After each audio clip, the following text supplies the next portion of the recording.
დარწმუნებული ვარ, რომ ყველას გვახსოვს ძალიან კარგად, როგორ დაბადების დღებს გვიხდიდნენ ხოლმე და მაინტერესებს რა ემოციები გაქვთ იმ დაბადების დღეებიდან, რა დაგამახსოვრდათ და საერთოდ როგორი დაბადების დღეები გქონდათ.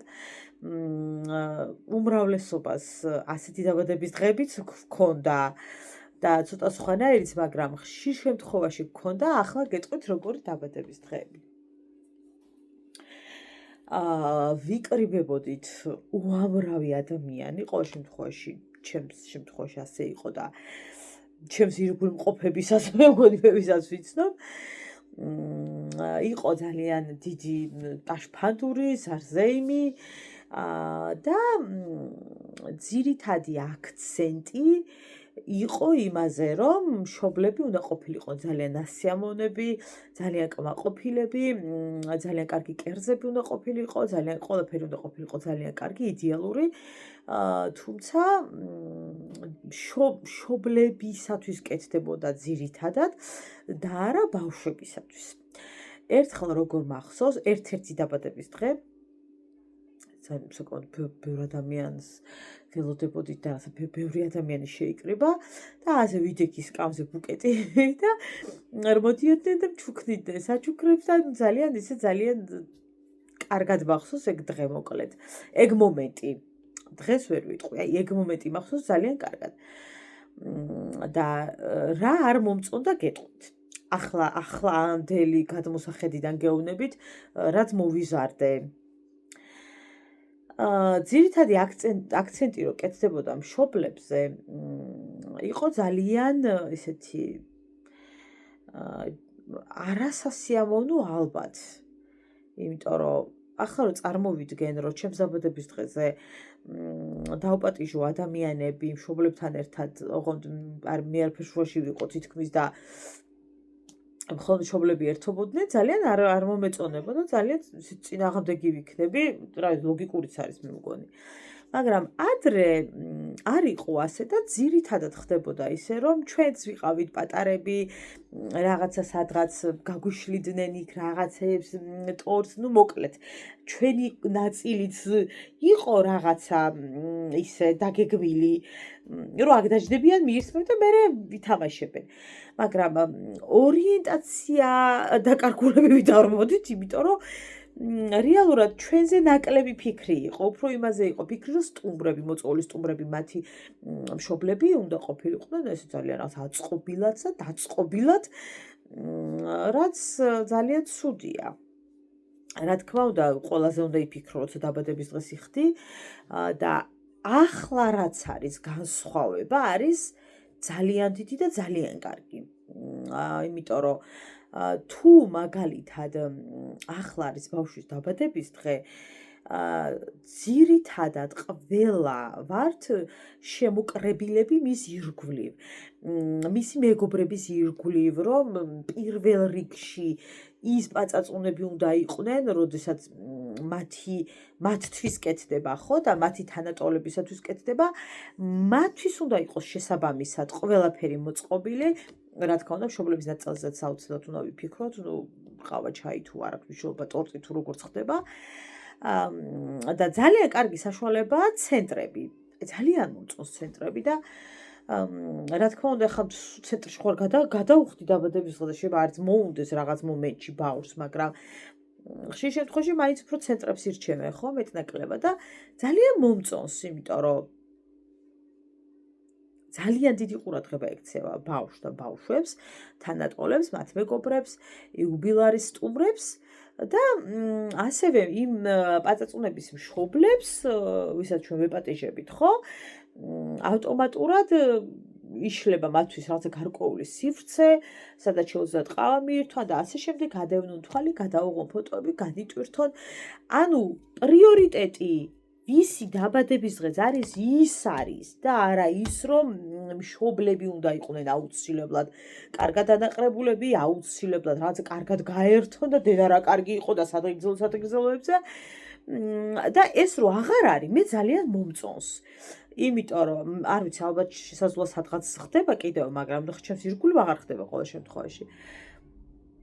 თუმცა ვერ ვიტყვი რომ მაშინ ოიმე დედა ეს რა ის იყო და ვაი და თავი წავიქციო არა მაშინ ამას ვერც აღვიქვამდი რომ უი დედა რაღაცა არ არის სწორი ეს მოზარდობაში რაღაცა გამიელვა ხო თავში რომ რაღაცა ყველა ისია თითქოს უფრო მეტად ერთობა ვიდრე ისვისი დაბადების დღეც არის მე გავაანალიზე ხო რომ მოვიზარდეთ რომ მაშინ ეს ყველაფერი ძალიან ნორმად მიმაჩნდა რომ კაცო მიირთვი ერთი ხაჭაპური დააყოლე ტორტი და გაერთე დამთავრებულია შენი ამბავი იმიტომ რომ იქ ხალხი მაგიდასთან ზის და იქ რაღაცა ტოლმას მიირთმევს და სადღეგრძელობით და შენთვის გარბზარსალია ასე იყო არ ვიცი დარწმუნებული ვარ რომ ალბათ ორივე ხელით ამეთანხმებით და ორივე ფეხით იმდენად ძალიან კარგად ჩანდა ეგ ყველაფერი და სამწუხაროდ არ იყო მაშინ ასე ანიმატორები და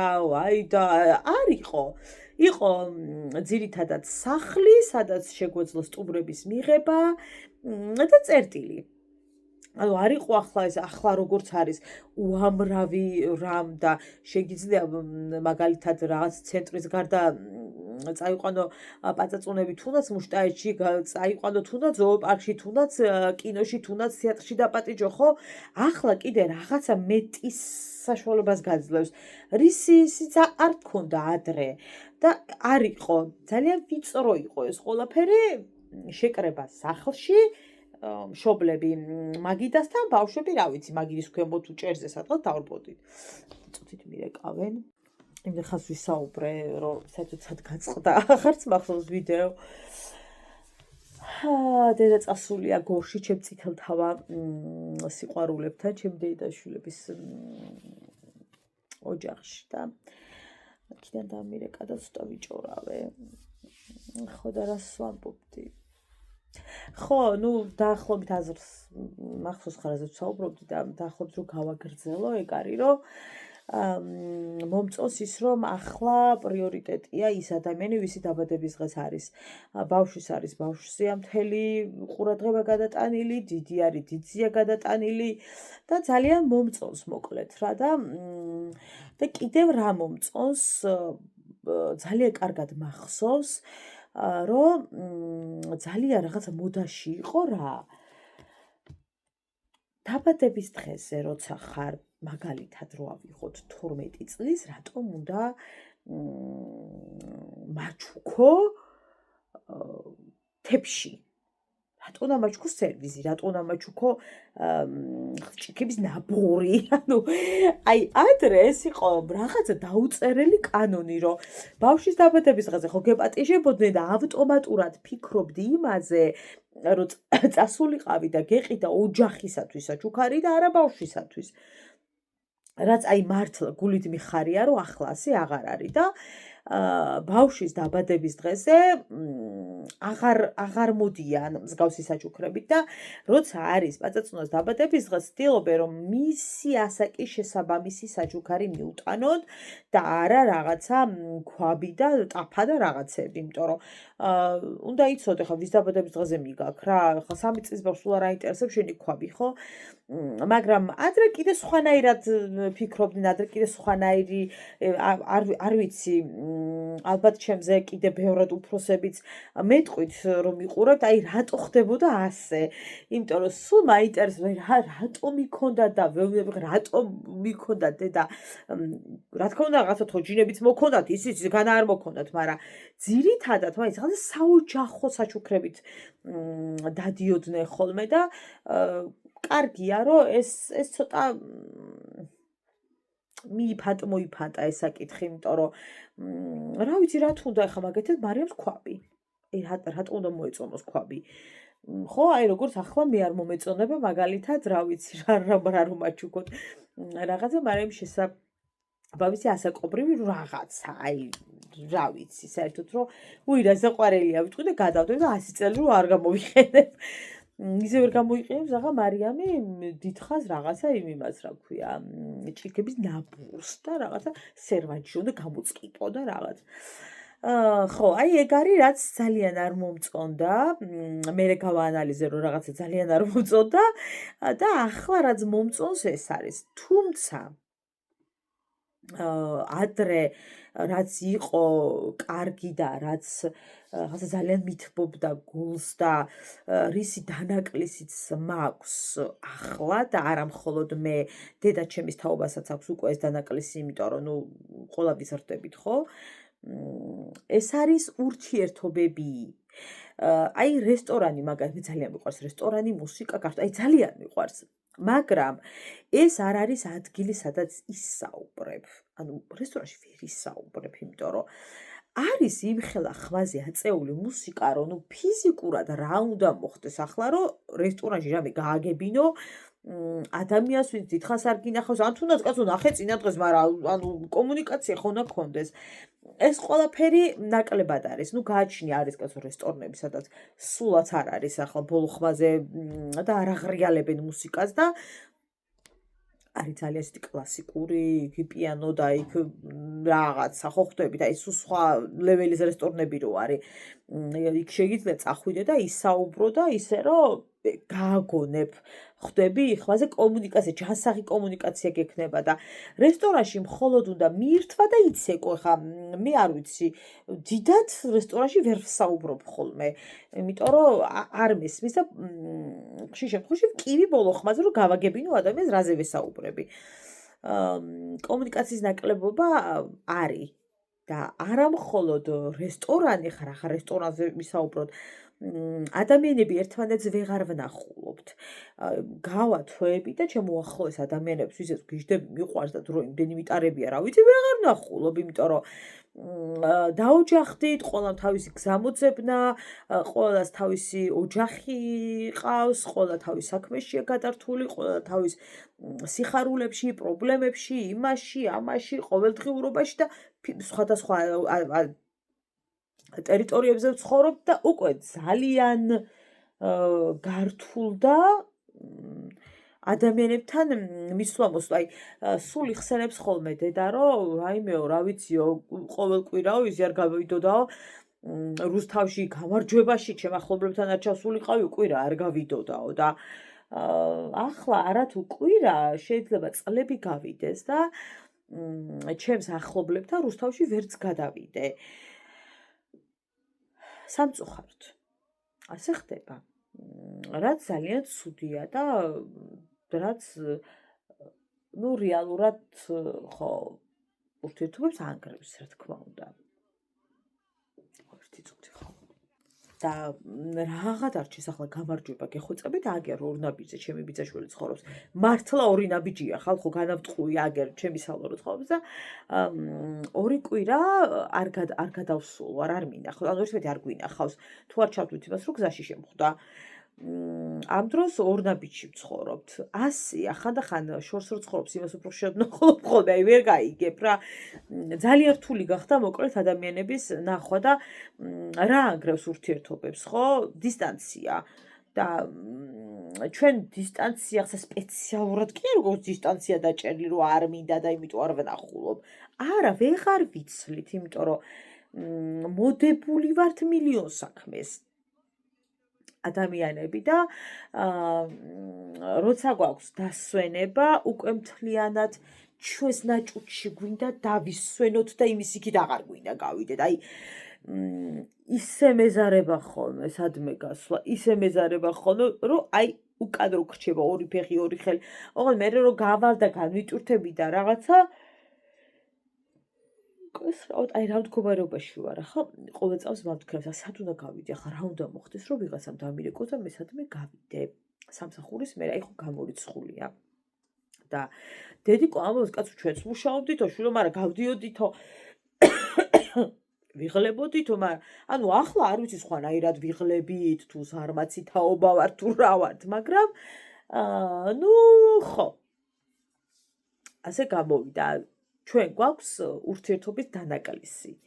ადამიანებთან, ჩვენ საყვარელ ადამიანებთან ზოგადად ძალიან დიდი დანაკლისი მაქვს რა. მე აი ძალიან მიყვარს ჩემს ირგული მყოფი ადამიანები, ვინც მიყვარს და ძალიან ბევრი მყავს, მადლობა ღმერთს და ხშირად ვერ ვნახულობ. ეს განა სიყვარულს მიცulis ან რამე ემოციას მიცulis. არა, მაგრამ მენატრება ურთიერთობა, მენატრება მათთან საუბარი, მენატრება მათთან ფოტოების გადაღება, ჩახუტება მენატრება. ხა მე არ გამოვირჩევი სამწუხაროდ, რომ აი რაღაცა რომ მიეხუტებიან და ჩაეხუტებიან მეგობრებს და არ შემიძლია სამწუხაროდ, მაგრამ ეს არ მიცulis შინაგანად სიყვარულს და ვგიჟდები ჩემს ახლობელ ადამიანებზე და მე რა რომ ვერ ვეხუტები მასე დედაჩემსაც ვერ ვეხუტები სამწუხაროდ. დედაჩემი რამდენხანი აქ არის, არ ჩახუტები ვარ, არ შემიძლია და ეხა მომკალი თუ გინდა ეს იმას კი ანიშნავს რომ არ მიყვარს გიჟდები ვაფრენ დედაჩემზე, მაგრამ არ შემიძლია ეს რა, არ შემიძლია. ძალიან ცუდია ჩემთვის, მაგრამ ასეა. და გაცივდა ნაწილობრივ ურთიერთობები გარკვეულ ადამიანებთან, იმიტომ რომ ხანდახან არის ისეთი სიტუაცია, რომ ვიღაც გარკვეულ ადამიანებთან ურთიერთობა გაქვს, მაგრამ დისტანციას ვერ უძლებს ურთიერთობა. ანუ იმდენად გინდა რომ ახლოს ყავდეს, როცა მე დისტანცია გაქვს, ხალხი გარკვეული აგრესია გემართება, ანუ კერკიჯაურება, უბრალოდ რაღაცა ცდილობ, მე რომ საერთოდ შურს იყო რა თუ არა გაქვს და მორჩა, ანუ ძალიან გტკივა რომ ვერ ნახულობ და მე გირჩენი რომ საერთოდ ვეღარ ნახო. აი ძალიან დიდი ხნით რა. ეს განა დაგეგმილი გაქვს, ხას ავტომატურად ხდება მე ეს ყველაფერი რა. ხო, ძალიან რთულია რომ ვერ ხერხდება რა ადამიანების ნახვა, მაგრამ რეალურად რა არის, იცით, როცა დისტანცია ვერ უძლებს, ხო?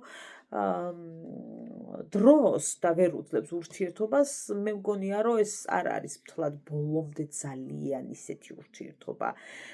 აი თქვათ მეგობრული ავიღოთ, როცა სადმე მიდიხარ რომელიღაც ქვეყანაში ხო ადამიანი და გარკვეულწილად მალევე რაღაცა სრულდება ურთიერთობა. ეს იმას ნიშნავს, რომ თქვენ არ გქონიათ ისეთი მეგობრობა, როგორც საჭიროა, რომელიღაცა ისე ვერ იყავით, როგორც მეგობრობაში სჭირდება მეგობრობის მაგალითი ვერ გახდით რა, რომელიღაც როგორია რომ ორივე ძალიან მეგობრობა და ძალიან დედა გადამკვდრები ხართ ერთმანეთზე, შესაძლოა ეს იყოს ცალმხრივი და სულაც არ იყოს ორმხრივი. და ხშირ შემთხვევაში ზუსტად მაშინ მთავრდება ხოლმე როგორც წესი ურთიერთობა, როცა ცალმხრივია და შენ გგონია რომ ორმხრივი, ანუ გინდა რომ იყოს ორმხრივი და არ არის, ან გეჩვენება რომ ორმხრივი, ანუ არ აქვს მნიშვნელობა. ამ დროს მგონია რომ თავდება თუ ხა სადაც არ უნდა წავიდეს ჩემი მეგობარი და რომელ ქვეყანაშიც არ უნდა იცხოვროს, მეყვარება და სულ მონატრება და დანაკლისი მექნება და არა ის რომ საერთოდ არ გინდა რომ ნახო. ზოგი არის რომ ვერ პატიობს ამ დისტანციას მეგობრებს, რაღაცებს და რაღაც აგრესიები ეწყება წეღარაზე ვსაუბრობდი. ანუ ბევრნაირი რაღაცები არსებობს რა. ზოგს უბრალოდ არ შეუძლია ასეთი ურთიერთობა. განა არ უყვარს შინაგანად, მაგრამ ნუ აღარ აქვს ესეთი ურთიერთობა, იმიტომ რომ არ შეუძლია ეს რაღაცა ვირტუალური ურთიერთობები არ შეუძლია რა. მაგრამ ის რომ რეალურად ამ ეპოქაში რაშიც ვართ და ამ ცხოვრებაშიც ვცხოვრობთ, ის რომ ძალიან დიდი დეფიციტი გვაქვს ურთიერთობის, რა ვიცი, ეს არის უკვე ძალიან ღია ეგ საკითხი და სამწუხაროდ სოციქსელმა დაამძიმა რეალურად მეტად ეს ყველაფერი, ვიდრე თქვათ მანამდე რამე დაამძიმებდა. ამან ძალიან უკან დახია აბსოლუტურად რაღაცა ძალიან წრფელი ურთიერთობები და რაღაცა სიტყვები, ემოციები, რაღაცა ჩაანაცვლა სმაილებმა და რაღაცა ჩახუტების სმაილებმა და სამწუხარო ძალიან მარტივი გახდა სიყვარულის ახსნა, მარტივი გახდა. აი ყველაფერი გამარტივდა რა. და ასე ადამიანები ერთმანეთს ვეღარ ვეკონტაქტებით თითქოს და რაღაცა სმაილების გარეშე, აი ესე რომ დავსხდეთ ადამიანები თითქოს ვერ ვკონტა, ანუ ვერ ვლაპარაკობთ ერთმანეთთან, ხო? რაღაცა თითქოს დისტანცია გვაქვს. ესეც მოიტანა ამ ყველაფერმა. კიდევ არის ისიც, რომ სოციქსელმა არ ხარ რამდენი ადამიანი დაღუპამაზე არ ვისაუბრებ, ეს ახლა ამ წამს ამ თემაზე საერთოდ არ ვსაუბრობ, არც მინდა ამ თემაში შევეხო, იმიტომ რომ სხვა თემებით დავიწყე რეალურად და მინდა რომ ის ხაზი გავაგრძელოთ. სამწუხარო არის ის, რომ ადრე თუ მაგალითად ნახულობდნენ ადამიანები ერთმანეთს და ახლა ცოტა შენელდა ხო ეს ყველაფერი და მე უკვე შვილები წამოეზარდათ და რაღაც ეს შვილები ვეღარ ამხერხებენ კომუნიკაციას, იმიტომ რომ თავად უფროსებმა შეანელეს და დააგდეს ეს ტემპი და თავისთავად იმ შვილებმა როგორ დაიწყონ ეს ყველაფერი და რანაირად დაიწყონ თუ უფროსი თაობა ჩვენ არსად არ ვატარებთ ჩვენ შვილებს, არ გავაცნობთ ჩვენს ნათესავებს, არ გვექნება მათთან კომუნიკაცია. არ ეცოდინებათ ვინ არის, ჩვენ გვინდა რომ იცოდნენ, რანაირად უნდა გქონდეს ახლა შენ შვილს ურთიერთობა და უკითხო ჩემს სიგრძე ლექციები, რომ იმე დედა რატო არ გაქვს შვილო რაღაცა ურთიერთობა, შენ თვითონ რო აღარ გაქვს და არ იცნობ და აბა Facebook-ზე მიწერე და შენი ნათესავია თუ რაღაცა არ მივწერ რა, იმიტომ რომ არ მივწერ. ვირტუალურად ვიღაცა შენი ნათესავი სულ არ მინდა, ხო? აი შენი ნათესავიას რომ ეთქვი, არ მინდა კაცო, მე ვერ მივიღებ იმას ჩემ ნათესავად, იმიტომ რომ არ ვიცნობ, არასდროს მინახავს, არანაირი კომუნიკაცია არ მაქვს. ხო ხვდებით რას ვიძახი და მე იკარგება რა ურთიერთობები რა, ის მთავარი ღერძი რაც არის, ის თუ კარგავს ურთიერთობას, აი შენ ხო კარგავ და შენი შვილი ხო საერთოდ გონზე არ იქნება ვინ არის.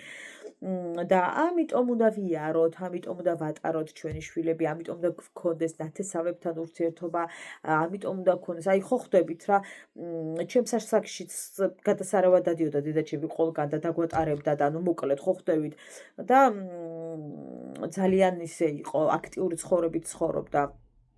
მაგრამ რაღაცა დრო მოიტანა, რომ რაღაცა ერთ ნაჭუჭში ჩაიკეტარა საზოგადოება, რაღაცა გაჭირვება მოაკაკუნა, ყველა თავის ნაჭუჭში ჩაიკეტა და ხო რა, საბოლოოდ გამოვიდა ისე, რომ ადამიანებმა ერთმანეთი დავკარგეთ, ესე ვთქვათ რა, გიყვარს რაღაცა ეტრფი შორიდან და ოხ როგორ გენატრება და რაღაც, მაგრამ დაკარგულია ურთიერთობები რა.